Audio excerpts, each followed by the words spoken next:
afternoon, everyone. My name is Keith Harris, and this is the investor presentation for GOAT Trainers. The other members of our group are Cody Zimmerman, Christian Garcia, Omar Alvarez, and Christine Fernandez. This is an overview of what the presentation will consist of. We'll first start out with our company objectives. We'll go into core measures, strategic overview, financials, branded production, branded operations, and some lessons that we learned throughout this project. So a few of our objectives that we set at the beginning of year 10 were grow earnings per share, grow average return on equity investment, or ROE, increase stock prices, maintain a credit rating of B+ or higher, and increase our image rating. So looking at a few of our company metrics, you can see where we started in year 10 and where we ended in year 20. Starting with our earnings per share grew from $2 to $10.20. This is an $8.20 increase, or 20-cent increase over the 10 years of the project. Our return on equity has grown by 2.3% over the 10 years. Our stock price grew from $30 to $168.58. That's a $138.58 increase over the 10 years. Our credit rating went from a B in year 10 to an A+ in year 13, and we maintained that A+ all the way up until year 20. Our image rating increased by 14 points over the past 10 years. So a few of our performance targets, looking ahead for the next 10 years or next 2 years, we would expect our earnings per share to increase in year 21 to $11.02, and year 22 to $11.84. Our ROE, year 21 would be $2.53% and 2.76% in year 22. We want to maintain a credit rating of A+ for the next 2 years, an image rating, an increase of 1.4 points over the next 2 years. And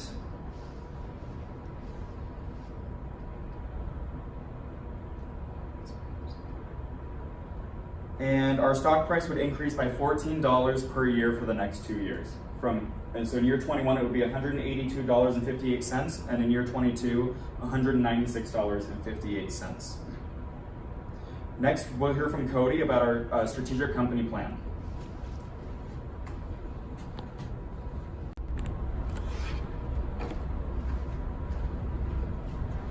All right, next we'll move on to the strategic company plan.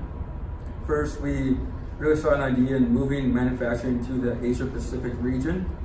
It was just cheaper for us, and it saved money moving forward, so we can make more investments later on. Significant investment into celebrity endorsement.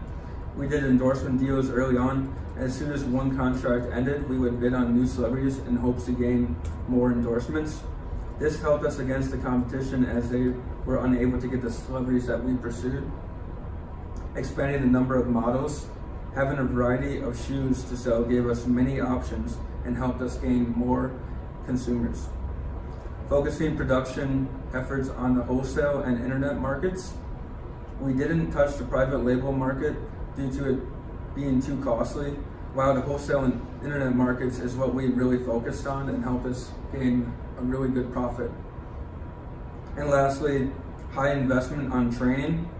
This resulted in a lower defect rate and had a higher worker productivity. And next we move on to the revenue. So we only have 2 charts here, meaning that we didn't focus on the private label market. And we have the internet market and the wholesale market. For the internet market, we just went up consistently each year. And as a result, over a 10-year span, we went up by 224,652. And then for the wholesale market, we went up by a total of 414,575. We had a very good increase moving forward all the way to year 15, and then year 16 we went down, and then we ended up moving back to another increase, and then by a little after year 18, we were able to get past where we were on our increase to year 15. And then our private label market went down 27,600 over the 10 years. And then as a total, our revenue went up by 611,627. All right, next we'll move on to branded production with Omar. All right, and so now on to branded productions. First, we'll begin talking about the equipment and infrastructure of Grow Trainers. So when we began, we had a limited amount of equipment, so by that, our productions are going to be limited. So steadily throughout our company's history, we've been investing in equipment, specifically new equipment, in order to increase our production capabilities. At the same time, we were in the process of selling old equipment before they were fully depreciated, just to avoid having any mishaps. So, and also to increase productivity, we also strictly invested in new equipment in order to make sure we didn't have any mishaps. We also put some attention into anticipating our competition's manufacturing. According to our 5 metrics, or rather our 5 predicted metrics, we were able to increase some of our 5 core metrics using the anticipated feature. This would just be monitoring, or rather predicting, what our competitors are going to do as far as how much they're going to produce or the composition of their shoes material. And in regards for space for production, we had a capacity of 6,000 pairs to be produced per country, but luckily we never had to purchase any additional space in order to house the new equipment that we were purchasing throughout our history. And next is going to be, we'll talk about the productions for improvement. So we were given 4 options in order to improve our company's infrastructure. So we were only focused on a North American facility and our Asia Pacific facility in regards to these branded, or rather these production improvements. And in regards to the North American facility, we put most attention into option A, which would increase the reject rate by 50%. This is the purchase of new equipment that's going to differ from our new equipment that we were purchasing throughout the company's operation. And also, we also invested in option D, option C, which is another type of special equipment that increases the standard and quality rating as we were going for a premium strategy. And in regards to the Asia Pacific facility, we only invested in option A, which again was the special equipment meant to reduce the reject rate by 50%.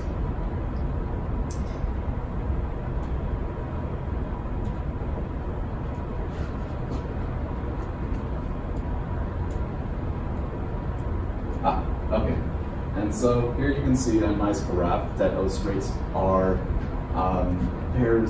production over the course of our company's history. As you can see, we're doing a steady incline in terms of productivity and labor costs. The red line representing the labor costs just represents that we initially began paying our employees a premium since the start of the company since we started monitoring in year 10. So that remained relatively stagnant, especially when it came to the Asia Pacific facility. In regards to the North America markets, we had a little bit more variation. It was a bit more of an unpredictable market. As you can see by the productivity, it did fluctuate a bit between year 12 and year 15. That was due to just changing competition conditions. And in regards to production costs, for both countries, they tend to be just about relatively the same. That's because we didn't want too much of a distinction between the quality in the North America markets and the Asia Pacific markets. So continuing with branded production, I'm gonna go over the price of our shoes. So the price range of our shoes throughout the years was between $95 to $120, but our year 21 prices where we ended, our North America region, our prices were set at $110. In Europe, Africa, the price was set at $110. In our Asia Pacific region, we had our prices at $120. In our Latin America region, it was set at $110. So to go on with the superior materials, our goal was to give customers the highest quality shoe possible. We didn't want to give them a cheap shoe and charge them a premium. We wanted to give them a good quality shoe and charge them a premium. In the North American market, our superior materials percentage was at 48%. However, in the Asia Pacific market, our superior materials percentage was at 64%. So for some reason, the Asia Pacific market tended to react better with a higher percentage of superior materials, which is why we priced them at $120 in that region. So yeah, while we offer our shoes at a premium price, the quality of the shoes made the price worth it. So now to go over some branded operations, let's start with our internet marketing. So our focus was to sell a premium shoe with outstanding materials, and we wanted to provide free shipping to every region simply because we're offering them a premium and luxury shoe, and we didn't feel the need to have to charge them an additional cost. We were doing well, we were selling the shoes at the premium cost we were selling them, and we just thought free shipping to kind of incentivize them to continue purchasing. Now with wholesale marketing, our brand advertising was a focus so that we can further expose our brand, especially in the Asia Pacific market. We also wanted our delivery time to be as low as possible so that we can get the consumers the shoes as quickly as possible. Next, our retailer support we put a huge emphasis on.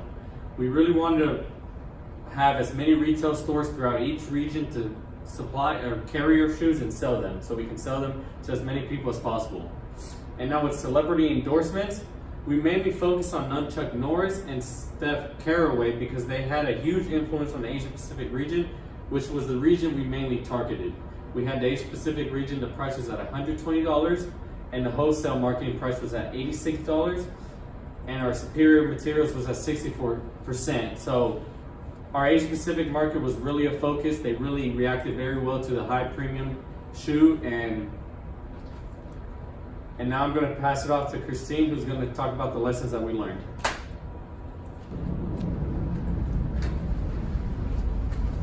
Okay, now we will move into lessons learned. We learned to compile more research before making decisions. We learned to gather info and research about target customers, distribution channels, pricing, packaging, advertising, and the external market affecting the industry, such as legal, political environments, and so on, in Asia Pacific, Latin America, North America, and Europe, Africa, rather than just playing with the numbers. We learned to also research regions and see what they are susceptible to. Also research other companies and competitors' strategies so we can differentiate ourselves and gain competitive advantage and beat the market. We learned to also invest in more endorsement deals. It would drive us up against our competition. And to find a niche market segment. Becoming a leader in a market with well-established players is unlikely. Instead of trying to battle over saturated, broad markets, find a narrow market and a specialized product or service. The smaller the market, the easier it will be to become a leader. We also learned to invest more into marketing and ad strategies that is needed to reach consumers and build brand awareness.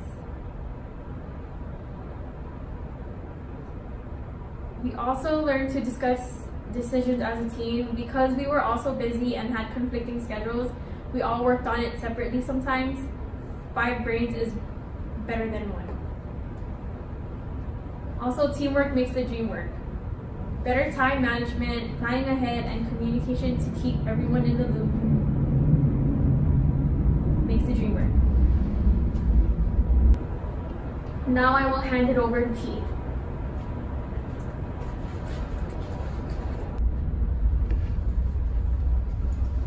All right, in conclusion, I would like to review our metrics. As you can see, our earnings per share has increased by $8.20. Our return on equity has increased by 2.3%.